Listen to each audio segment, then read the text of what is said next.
നമുക്ക് ഇന്ന് സ്വാദിഷ്ടമായ ബീട്രൂട്ട് തോരൻ ഉണ്ടാക്കാം. അതിനായി വലിയൊരു ബീട്രൂട്ട് തൊലി കളഞ്ഞ് ഇതങ്ങനെ കൊത്തിയരിഞ്ഞു. കത്തി വെച്ചിട്ട് തന്നെയാണ് ഈ കൊത്തിയരിഞ്ഞത്. നമുക്ക് ശരിക്കും തയ്യാറാക്കാനായിട്ട് കൊത്തിയരിയേണ്ട ഇച്ചിരി പാട് മാത്രമേ ഉള്ളൂ. എന്നിട്ട് ഒരു കുഞ്ഞി കുക്കറിലേക്ക് ഇതിട്ടിട്ട് സ്വല്പം വെള്ളം ആഡ് ചെയ്യാം. ഇച്ചിരി വെള്ളം എന്ന് പറയുന്നത് നമ്മുടെ ഈ കുഞ്ഞി ഗ്ലാസിൻ്റെ 1/4 ഗ്ലാസ് പോലും വെള്ളമില്ല കേട്ടോ. അതൊന്ന് തെളിച്ചിട്ട് കുക്കറിൽ ഒരൊറ്റ വിസിൽ വരുന്നതിന് മുൻപേ നമ്മൾ ഓഫ് ചെയ്തു. പിന്നെ ഇത് അത്രത്തോളം ചുവന്നുള്ളിയും വെളുത്തുള്ളിയും എടുത്ത് ചതച്ചു. പിന്നെ ഒരു ചീനച്ചട്ടി വെച്ച് വെളിച്ചെണ്ണ ഒഴിച്ച് കടുകും വേപ്പിലയിട്ട് പൊട്ടിയതിന് ശേഷം ചുവന്നുള്ളിയും വെളുത്തുള്ളിയും ഇട്ട് മൂപ്പിക്കുക. അതിലേക്ക് വറ്റൽമുളക് പൊടി ചേർക്കുക, എരിവനുസരിച്ച് ചേർക്കണേ. അത് മൂത്ത് വരുമ്പോൾ അല്പം നാളികേരം ചുരുക്കിയതും കൂടി ചേർത്ത് അതിലേക്ക് ഉപ്പിടുക, നാളികേരത്തിലേക്ക്.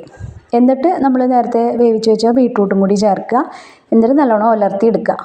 ബീട്രൂട്ട് വേവിക്കുമ്പോൾ ഉപ്പ് ചേർക്കേണ്ട ആവശ്യമില്ല. ഇപ്പോൾ ഈ നാളികേരത്തിലേക്ക് നമ്മൾ ഉപ്പ് ചേർത്താൽ മതി. കാരണം ബീട്രൂട്ടിന് ഒരു കുഞ്ഞു മധുരം ഉണ്ടല്ലോ, അത് കിട്ടിയാലാണ് കറി സൂപ്പറാവുക. നമുക്ക് ചോറിൻ്റെ ഒപ്പം സൈഡ് ഡിഷായിട്ട് എടുക്കാൻ നല്ല കറിയാണ് കേട്ടോ. മീൻ കറിയൊക്കെ ഉണ്ടെങ്കിൽ വിശേഷമായി.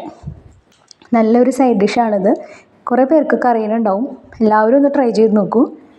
അപ്പോൾ ഇങ്ങനെയാണ് Kerala style beetroot thoran. Thank you.